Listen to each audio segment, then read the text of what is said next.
हरे कृष्ण। मार्गशीर्ष मास की अमावस्या तिथि अत्यंत पुण्यमय दिवस है। प्रत्येक मास में आने वाली अमावस्या तिथि के दिन हमारे पितरों के लिए विशेष तर्पण, श्राद्ध इत्यादि कर्म किए जाते हैं। उन्हें मोक्ष प्रदान करने के लिए, उनके उद्धार के लिए विशेष पूजा अर्चना की जाती है। इसी अमावस्या के दिन भगवान शिव की भी पूजा अर्चना करने का विधान है।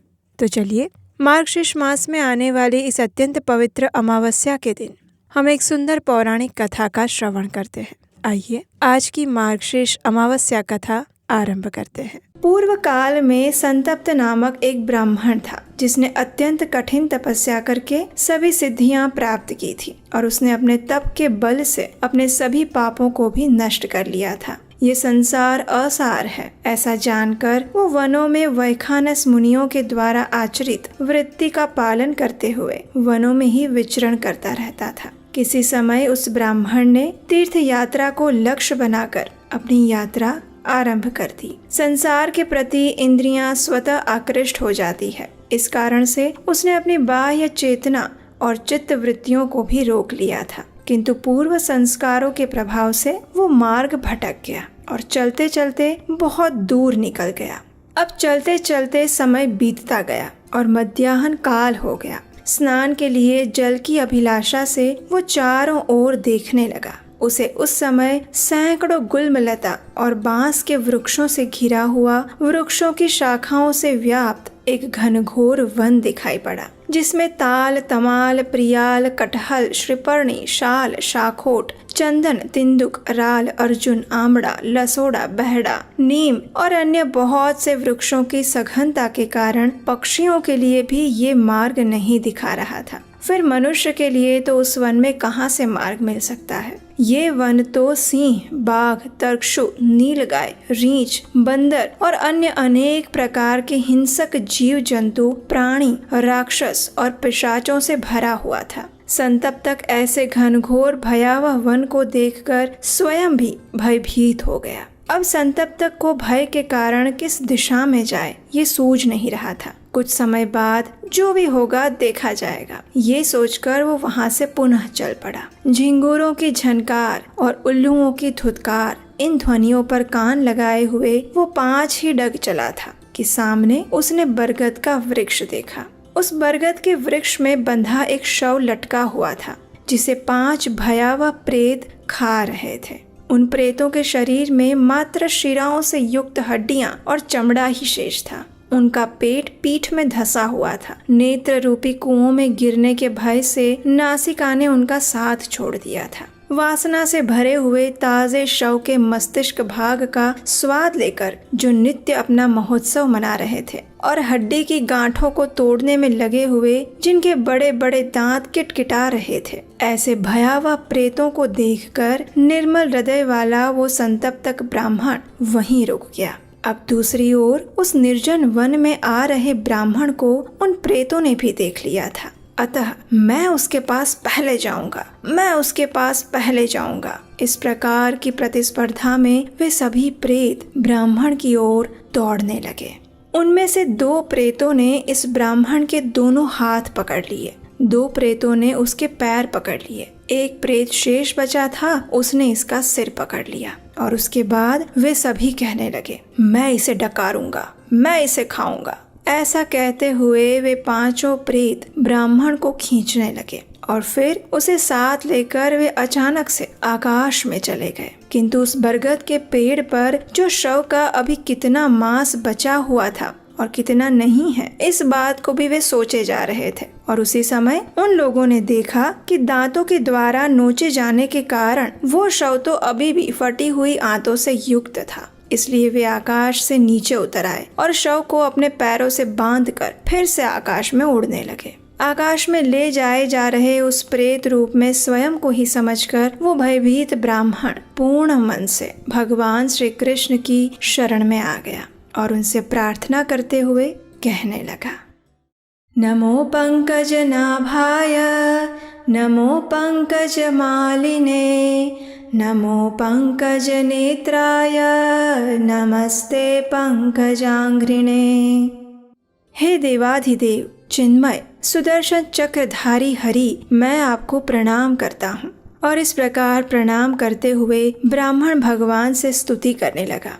हे प्रभु, जिन भगवान ने अपने चक्र के प्रहार से मगर के मुख को विदीर्ण कर उसके दुखों को नष्ट किया था, जो मगर के मुख में फंसे हुए गजराज को मुक्त कराने वाले हैं, हे श्री हरि, मेरे कर्म पाश को काट कर मुझे मुक्त करें। मगध नरेश जरासंध ने निर्दोष राजाओं को बंदी बनाकर कारागृह में डाल दिया था, उन सभी को आपने मुक्त करवाया था। जिन मुरारी श्री कृष्ण ने राजसूय यज्ञ के लिए पांडु पुत्र भीमसेन के द्वारा उस दुष्ट को मल्ल युद्ध में मरवा कर राजाओं को मुक्ति प्रदान की थी, उसी प्रकार इस समय मेरे कर्म पाश को काट कर मेरा दुख दूर करें प्रभु। उस समय एकाग्र चित्त होकर ब्राह्मण भगवान की स्तुति करने लगा और ये सुनते ही भगवान श्री हरि भी उठ खड़े हुए और सहसा वहां जा पहुँचे जहाँ प्रेत उनको लेकर जा रहे थे। अब उन प्रेतों के द्वारा ले जाते हुए उस ब्राह्मण को देखकर भगवान को भी आश्चर्य हुआ। कुछ काल तक बिना पूछे बिना कुछ कहे वे भी उनके पीछे पीछे चलते रहे। भगवान की उपस्थिति मात्र से ही उस ब्राह्मण को पालकी में सोए हुए राजा के समान सुख प्राप्त हुआ और तभी भगवान ने मार्ग में सुमेरु पर्वत पर जा रहे मणिभद्र नामक यक्षराज को देखा। तब भगवान ने इशारों में नेत्रों के संकेत से उन्हें अपने पास बुलाया और कहा, हे यक्षराज, तुम इसी समय इन प्रेतों को ध्वस्त करने के लिए प्रतिद्वंदी योजना बनाओ। तुम स्वयं योद्धा बन जाओ और इनके साथ युद्ध कर इन्हें मार कर इस शव को अपने अधिकार में कर लो। अब भगवान का कथन सुनते ही उस मणिभद्र ने प्रेतों को दुख पहुंचाने वाले प्रेत स्वरूप को धारण कर लिया। दोनों भुजाओं को फैलाकर ओठों को जीभ से चाटते हुए और अपनी लंबी लंबी श्वासों से उन प्रेतों को दहलाते हुए वो मणिभद्र उनके सम्मुख जाकर खड़ा हो गया। उसने उस प्रेतों में से दो को अपनी दोनों भुजाओं से, दो को दोनों पैरों से और एक को सिर से पकड़ लिया। उसके बाद अपनी शक्तिशाली भुजाओं से उन प्रेतों पर ऐसा प्रहार किया कि वे सभी विवर्ण मुख हो गए।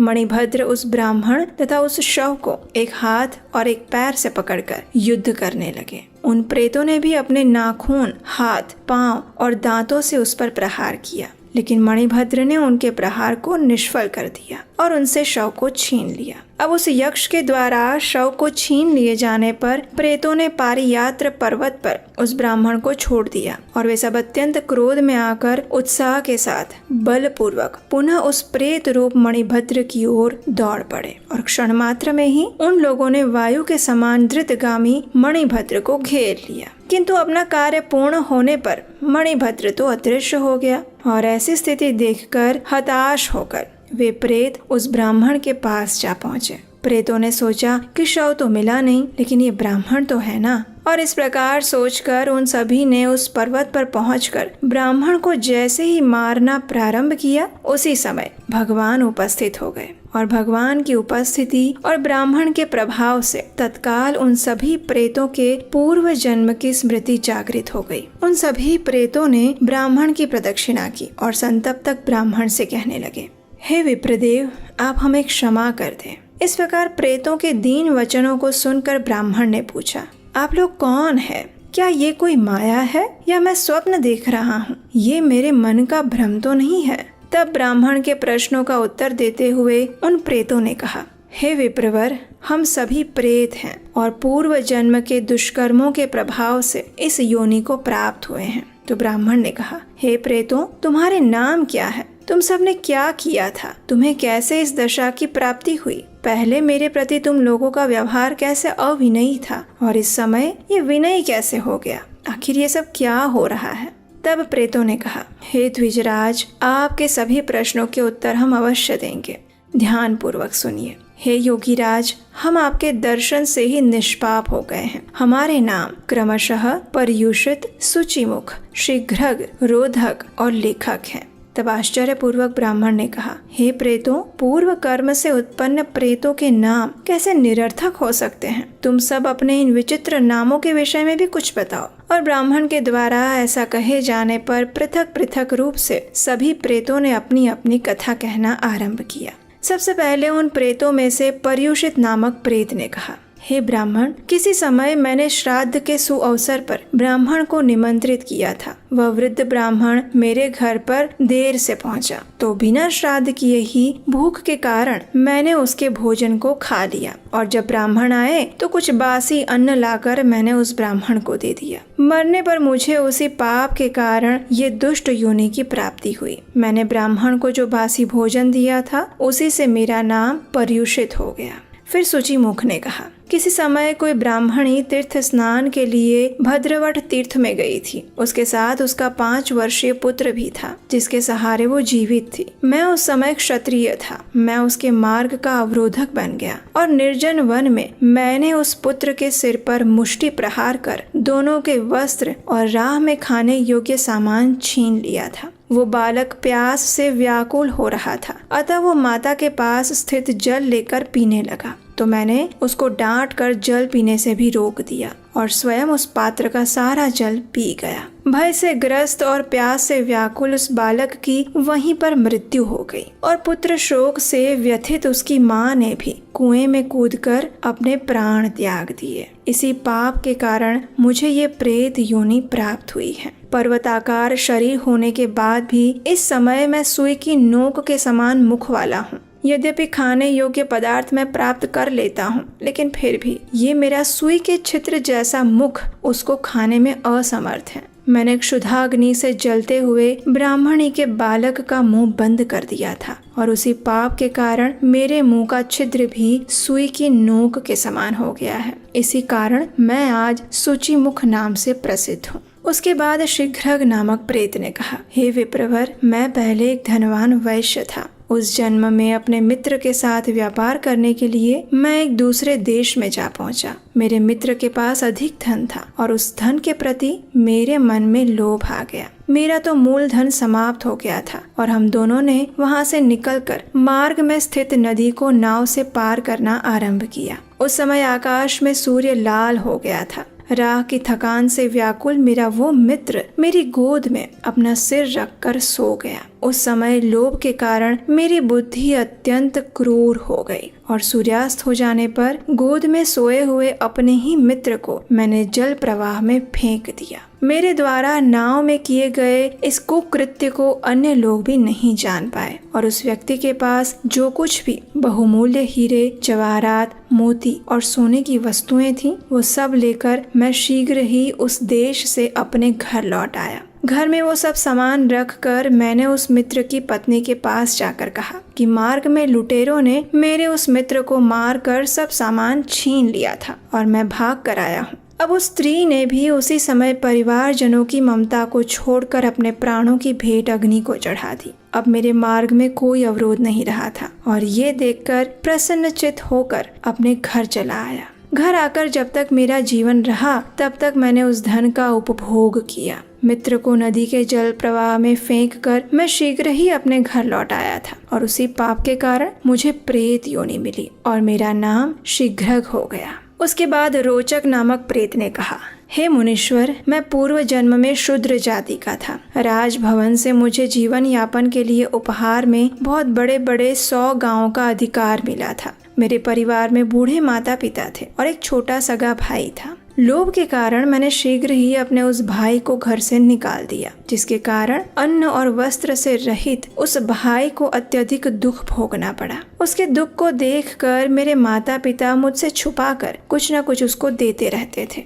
जब मैंने भाई को माता पिता के द्वारा दी जा रही उस सहायता की बात विश्वसनीय पुरुषों से सुनी, तो गुस्से में आकर एक सूने घर में मैंने अपने माता पिता को जंजीर से बांध दिया। इस व्यवहार से दुखी होकर कुछ ही दिनों के बाद मेरे माता पिता ने विषपान करके अपनी जीवन लीला समाप्त कर ली। माता पिता की मृत्यु से दुखी होकर मेरा छोटा भाई भी इधर उधर भटकता रहा, और गांव तथा नगर में भटकता हुआ एक दिन वो भी भूख और प्यास से पीड़ित होकर मर गया। हे ब्राह्मण, मरने के बाद उसी पाप के कारण मुझे ये प्रेत योनि मिली। माता पिता को मैंने बंदी बनाया था, इसी कारण मेरा नाम रोधक पड़ा।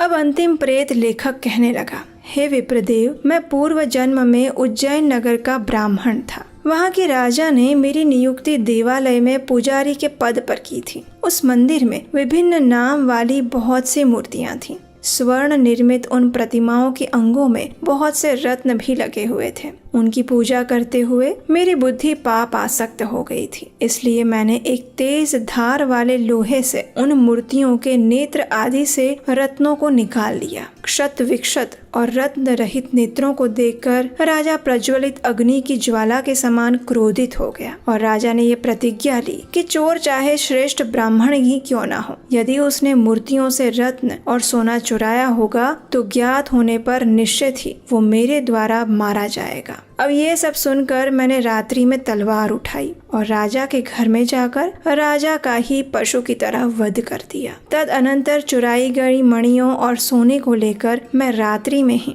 अन्य स्थान पर जाने लगा, लेकिन मार्ग में स्थित घनघोर जंगल में एक बाघ ने मुझे मार डाला। मैंने लोहे से प्रतिमा छेदन और काटने का जो कार्य किया था, उस पाप से आज मैं लेखक नाम का प्रेत बना हूँ। नर्क की यातना भुगतने के बाद मुझे यही प्रेत योनि प्राप्त हुई। इन सभी 5 प्रेतों की बात सुनकर ब्राह्मण ने कहा, हे प्रेत गणों, आप लोगों ने अपनी जैसी दशाएं बताई है वैसे ही आप सबके नाम भी हैं। वर्तमान समय में तुम लोगों का आचरण और आहार क्या है, उसको भी मुझे बताओ। तो प्रेतों ने कहा, हे द्विजराज, जहाँ पर वेद मार्ग का अनुसरण होता है, जहाँ लज्जा, धर्म, दम, क्षमा, धृति और ज्ञान ये सब रहते हैं, वहाँ हम सब वास नहीं करते। जिसके घर में श्राद्ध और तर्पण का कार्य नहीं किया जाता, उसके शरीर से मांस और रक्त खींचकर हम उसे पीड़ा पहुँचाते हैं। मांस खाना और रक्त पीना यही हमारा आचरण है। हे ब्राह्मण देव, सभी लोगों के द्वारा निंदनीय हमारे आहार के विषय में कहते हुए भी हमें लज्जा आ रही है।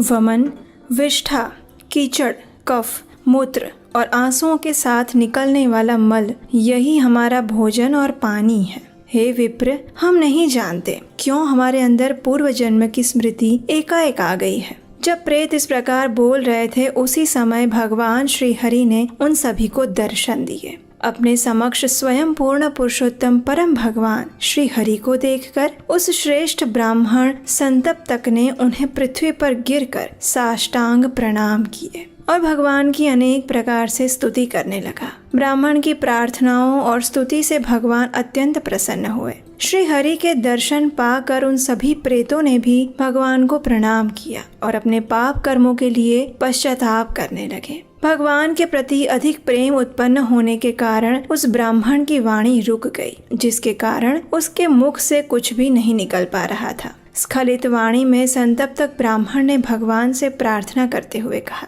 हे प्रभु, आप रजोगुण के कारण घोर चित्त वाले और तमोगुण से मूढ़ चित्त वाले सभी प्राणियों का उद्धार करते हैं। आपको हम नमस्कार करते हैं। ब्राह्मण ने जैसे ही ये कहा, उसी समय भगवान की इच्छा से अत्यंत तेजस्वी श्रेष्ठ आकाशचारी गंधर्व और अप्सराओं से युक्त 6 विमान वहां आ पहुंचे। उन विमानों की प्रभा से वे पर्वत चारों दिशाओं में प्रकाशित हो गया। उन 5 प्रेतों के साथ वो ब्राह्मण उन सभी विमानों पर चढ़कर भगवान श्री कृष्ण के परम धाम चले गए। हरे कृष्णा।